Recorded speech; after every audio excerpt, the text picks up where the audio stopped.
Seja bem-vindo ao Direito na Prática, o seu programa semanal de inovações do direito. No programa de hoje, iremos dar início a uma série de 3 encontros que aconteceram no primeiro seminário do Direito das Insolvências. Nele, foram trazidas questões relativas à Lei 11.101, da qual trata de recuperação judicial. E o primeiro entrevistado foi o ministro Luiz Felipe Salomão. Confira aí.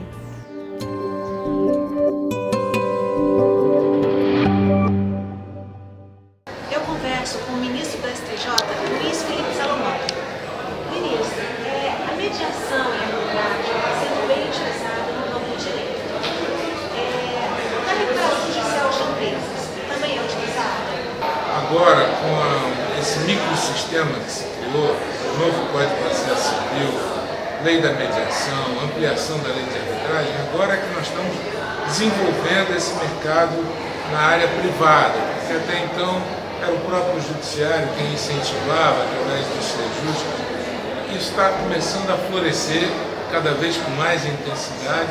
Tivemos um exemplo no âmbito da recuperação judicial, foi de uma companhia telefônica, uma das maiores recuperações judiciais da América Latina.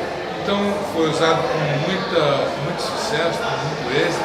Então a expectativa que nós temos é que cada vez mais essa modalidade de solução de conflitos, que na lei de recuperação tem uma previsão expressa, que é a recuperação extrajudicial, cada vez mais ela seja utilizada e tenha êxito. Então a nossa ideia é incentivar, porque a recuperação judicial nada mais é do que solucionar um problema de crise de uma atividade empresarial para que ela possa continuar gerando empregos, pagando tributos, desenvolvendo a atividade econômica. Então, se esse processo de negociação é íncito à própria atividade empresarial, é interessante que ela seja muito utilizada no seu âmbito. Ministro, e o que o CPC teve de influência no processo de recuperação judicial das empresas? Olha, nós estamos exatamente agora interpretando, no âmbito do STJ, quais essas implicações. O novo CPC é de 2015 e a lei de recuperação já tem mais tempo, então nós estamos examinando quais são os impactos. Uma primeira discussão que travamos foi com relação à contagem, a forma de contagem dos prazos. E aí fizemos uma distinção. Quando se trata de prazos gerais da lei, relacionados, por exemplo, ao prazo para suspensão das ações, ao prazo para apresentação do plano, nós entendemos que esse prazo forma um conjunto, um sistema, em que era impossível você modificá-lo pelo novo CPC. Então entendemos que os dias corridos continuam na forma da contagem desses prazos. No entanto, quando se tratar de recurso, agravo, apelação, quando isso couber, aí sim se aplica o novo CPC, porque são regras estritamente processuais de contagem desse prazo. Então, esses 2 precedentes nós já formamos. Mas tem muitas outras coisas que estamos discutindo em relação ao novo CPC, o procedimento para aplicação da desconsideração da personalidade jurídica, os negócios processuais que pode-se fazer. Nós temos aí uma infinidade de temas que vão se formando a jurisprudência paulatinamente a partir da interpretação, da lapidação do novo CPC. Ainda estão em estudo até a revisão da Lei 6 de 2005, né? Exatamente, porque agora o novo CPC é de 2015 e agora é que estamos recebendo os recursos no STJ, envolvendo esse tema, recuperação e falência. Ministro, o senhor falou de bens de capital. Qual é o conceito de bens de capital? Porque eu sei que há uma divergência a respeito disso. Exatamente. Esse exato momento, a segunda sessão do STJ está debruçada sobre esse tema, o conceito de bem de capital, que é essencial para o funcionamento da recuperação judicial ou não. Não há dúvida quanto ao conceito de bem móvel e imóvel para a destinação como bem de capital, porque há um conceito até de escritural desses bens. A grande divergência reside em torno dos recebíveis, da alienação fiduciária de créditos Nessas hipóteses, ainda não há um posicionamento sobre o conceito de bem de capital. O julgamento está em curso exatamente nesse momento. Há uma forte tendência hoje a considerar que o crédito é o oxigênio do desenvolvimento da atividade empresarial. Sim, se você cortar o crédito, você praticamente condena a empresa à falência. Então, esses temas estão sendo sopesados, debatidos no âmbito da segunda sessão para a caracterização e para a conceituação do bem de capital. Se é um conceito contábil, se é um conceito jurídico, como isso vai se desenvolver, é o tema que estamos debatendo. Ministro, muito obrigada pelas palavras. Eu é que agradeço, muito obrigado pela atenção. Uma paradinha para o nosso comercial e voltamos já já.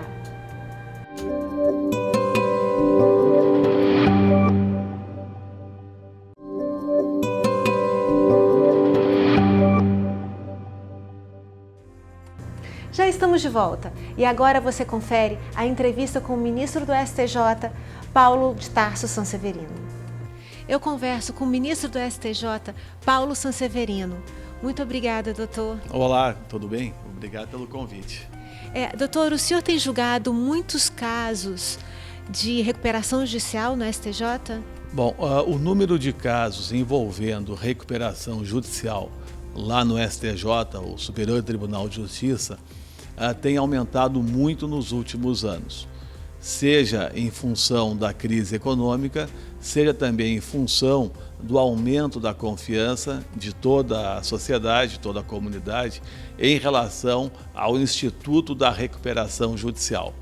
Não vamos esquecer que a Lei da Recuperação Judicial é de 2005 e que nos primeiros anos havia ainda uma grande desconfiança em relação ao Instituto. Agora, nos últimos anos, tem ocorrido um processo inverso. O número de recuperações judiciais em todo o Brasil, inclusive aqui no Espírito Santo, eles aumentaram.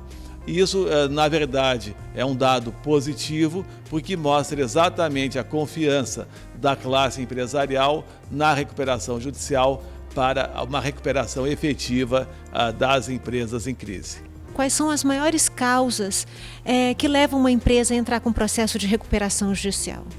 Bom, hoje diferentes fatores. De um lado nós temos uma economia que está em crise nos últimos 4 anos e ao mesmo tempo também nós temos uma economia globalizada. E as modificações hoje elas são muito rápidas no mundo. Então, eventualmente, a empresa acaba entrando em crise por fatores muito variados. E aí, a grande questão que se tem é que quando se entra numa situação de crise, a empresa deve procurar rapidamente uma resposta, um tratamento adequado. O grande erro que se comete realmente é buscar essa solução, essas alternativas, quando já está no estágio pré-falimentar.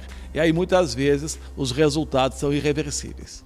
Os bens das empresas, elas respondem quando há alguma dívida. Pode acontecer de os bens dos sócios responderem pelas dívidas da empresa? Bom, eventualmente sim, especialmente depende de qual o regime societário. Então, eventualmente, os bens dos sócios podem responder, enfim. Mas também existem aquelas situações de desconsideração da personalidade jurídica da empresa, naqueles casos em que tem malícia, tem dolo, tem fraude, em que a empresa é utilizada como instrumento para a prática desse tipo de ato ilícito. Nesses casos, sim, é possível. As empresas que estão em processo de recuperação, pode acontecer delas não terem condições de arcar com as custas judiciais, com as custas processuais. Pode ser concedida assistência judiciária gratuita a essas empresas? Bom, eventualmente pode, mas não é a regra, né? É de alguns benefícios exatamente buscando facilitar o acesso à justiça. Eventualmente é possível. Ministro, quais são os créditos sujeitos à recuperação judicial? Bom, a atual lei de recuperação judicial ela representou uma mudança muito grande em relação ao sistema anterior, em que era centrada na ideia de concordata, na ideia de um favor judicial feito pelo juiz. E a nova lei, ela concede um poder muito grande aos credores. E, na verdade, os créditos sujeitos à recuperação, eles têm um papel muito importante. Então, nós temos os créditos trabalhistas, nós temos os créditos com garantia real, nós temos os créditos quirografários e etc., que são créditos envolvidos, e os credores, então, têm um poder muito grande na condução do processo de recuperação judicial, na aprovação do plano e etc. Alguns créditos ficam excluídos, como é o caso do crédito fiscal, tá? Como é o caso, eventualmente, também de alguns créditos bancários, a chamada trava bancária. Isso, eventualmente, é um problema, porque muitas vezes esses créditos têm como garantia bens que são essenciais à atividade empresarial. E aí, nesses casos, um dos pontos que tem chegado com frequência a nós, lá no STJ, é exatamente essa discussão, para estabelecer quais os bens essenciais à atividade empresarial que não podem ser retirados sob pena da quebra da empresa, sob pena do fechamento dessa empresa. A nossa lei de recuperação, tem menos de 15 anos, ela é de 2005, né? E já existe um projeto para alteração. Quais são os pontos mais importantes deste projeto? Bom, esse projeto, ele iniciou exatamente numa iniciativa do Ministério da Fazenda, conjuntamente com professores universitários de São Paulo. Só que esse projeto, ao longo do seu caminho, ele acabou desnaturando. E é muito mais um projeto que busca a proteção dos créditos fiscais do que qualquer outra coisa. Na verdade, pessoalmente, eu não penso que seja necessário, neste momento, a revisão da lei de recuperação judicial. Pelo contrário, nós temos uma lei com 13 anos de aplicação e apenas nos últimos 6, 7 anos que ela realmente começou a ser praticada por toda a comunidade jurídica. Penso que ainda é cedo para uma mudança da lei que tem produzido bons resultados. Ministro, muito obrigada. Suas palavras foram esclarecedoras. Eu que agradeço a oportunidade. Muito obrigado. Uma paradinha para os comerciais e voltamos já já.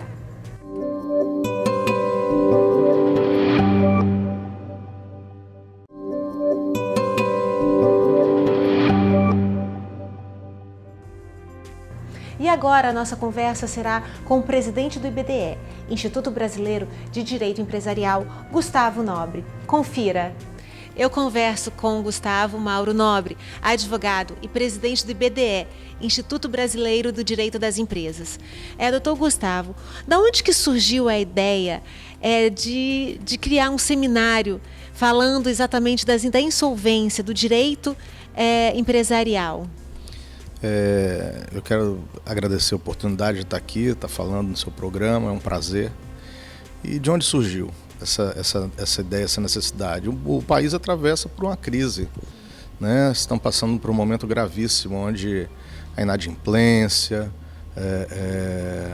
a economia combalida, isso reflete diretamente no cenário empresarial. E quando isso ocorre, as empresas entram em crise financeira, em estado de insolvência. Elas passam a arrecadar menos do que ela gasta. Então, isso significa que ela está num estado de alerta. Acendeu-se a luz vermelha. E quando eles deixam chegar a esse ponto, a recuperação judicial é um instrumento legal que a lei faculta ao empresário em crise que tenha um ativo viável, que a empresa seja viável. Se ela for viável, a lei faculta um mecanismo onde ela pode fazer uma grande negociação entre credores e devedores, uma grande mediação.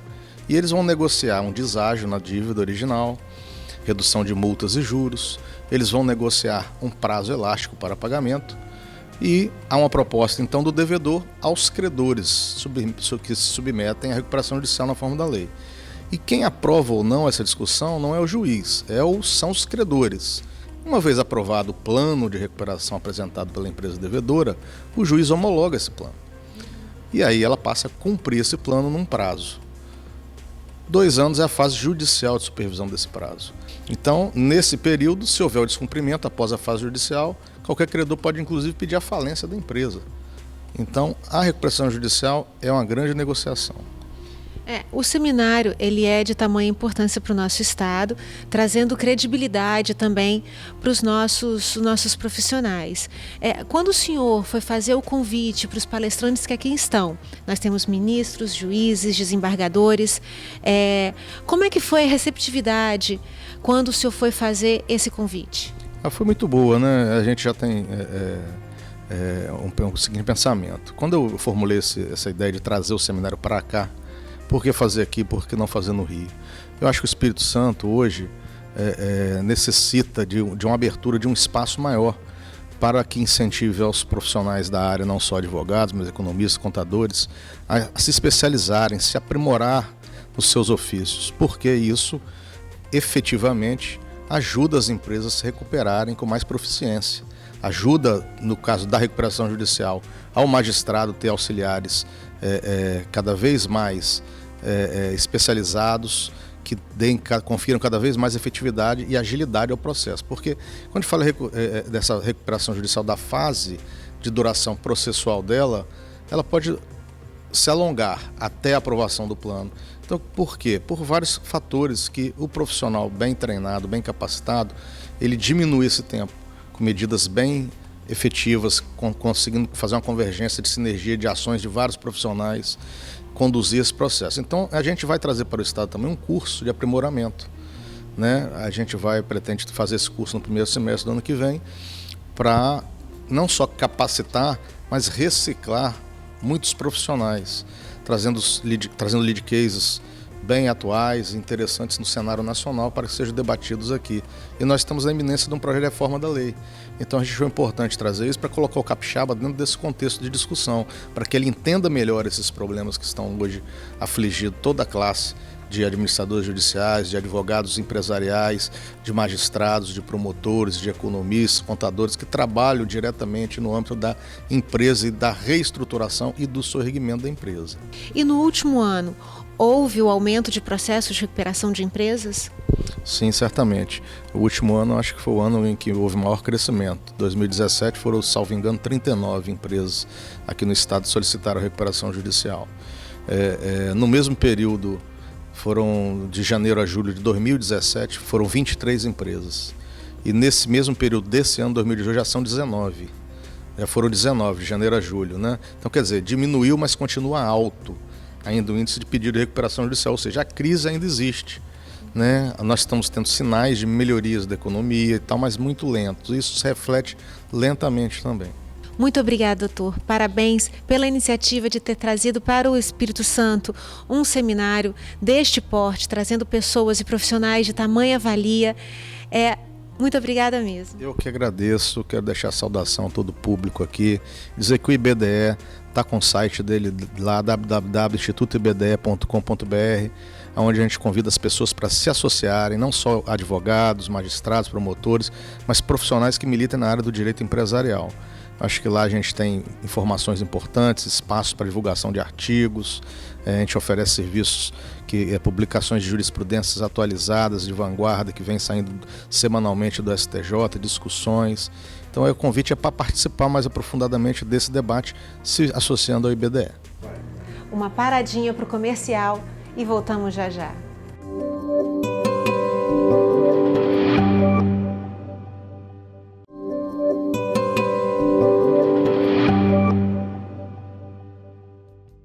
Estamos de volta e a partir de agora o Direito na Prática tem um parceiro que é a maior instituição de ensino de direito do Estado do Espírito Santo. É a minha casa, a FDV.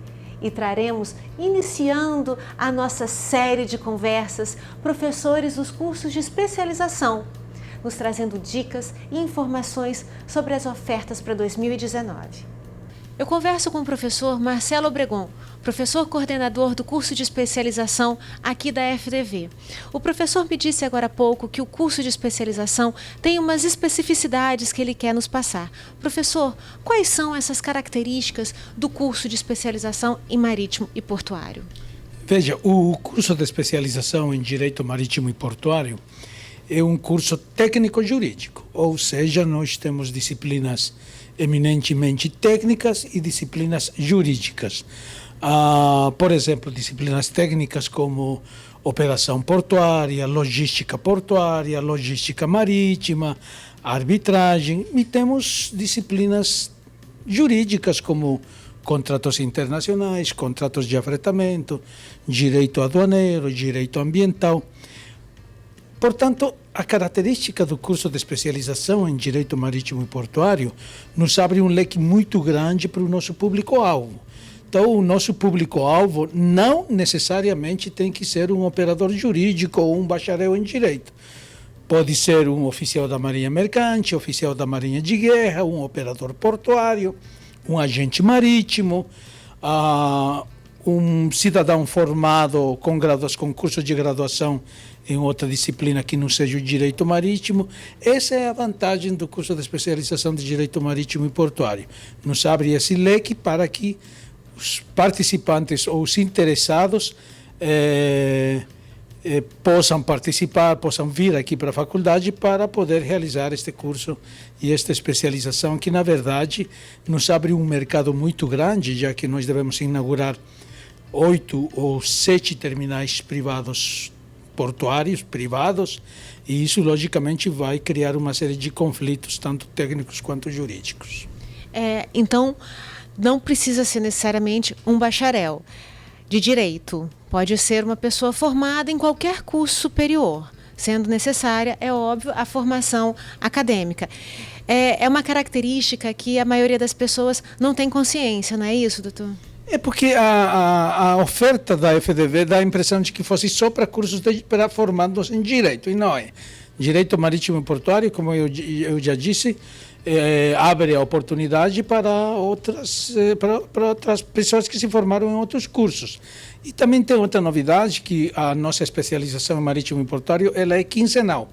Ela funciona sextas, das 14 horas até as 22h30, e sábado, de 8 até meio-dia, de 15 em 15 dias. Traz a oportunidade, com essa carga horária, de pessoas do interior e de fora do estado virem também aqui aproveitar da sua sapiência.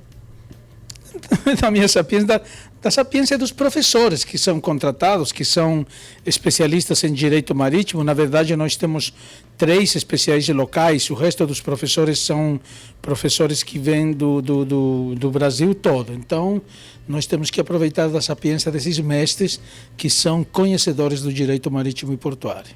E o curso, como o senhor disse, ele traz questões práticas e questões teóricas, trazendo oportunidades de experiências para os alunos, também é isso? É um curso profissionalizante, portanto, nós temos... o objetivo da faculdade é que os profissionais que vêm aqui se especializar, eles tenham a oportunidade, a chance de poder praticar, né, através de trabalhos práticos, a matéria, a disciplina que estamos fazendo. Nós teremos aulas práticas em terminais portuários privados e em terminais portuários públicos também. Então, faz parte do currículo de matérias do curso. Professor, e como é que anda o mercado do direito portuário? Pois é, embora o direito portuário e o direito marítimo sejam disciplinas que se remontam à antiguidade, mas o nosso mercado é muito interessante, especialmente aqui no estado do Espírito Santo, porque nós não temos especialistas em direito marítimo e portuário, e é um mercado grande que está crescendo cada vez mais. Eu já disse para vocês que estão se instalando terminais portuários privados novos, estaleiros, temos Yurong, e que logicamente estão contratando mão de obra técnica e profissionais, advogados, operadores de direito, para poder solucionar todos esses conflitos, tanto portuário, marítimo, nas áreas trabalhistas, criminal, comercial, aduaneira, alfandegária. Será uma grande oportunidade, então, de abrir uma nova porta, não é isso? Exatamente. E nós estamos com as portas abertas para capacitar esses profissionais com professores de primeira do Brasil todo. Lembrando que as inscrições estarão abertas a partir de 10 de janeiro de 2019 e quem tiver interessado, procure as informações no site www.fdv.br. Nós vamos ficando por aqui. E qualquer dúvida ou dica, entre em nossas redes sociais, no Instagram, TV Direito na Prática, Facebook, Direito na Prática e agora no YouTube, Direito na Prática com Patrícia Botti.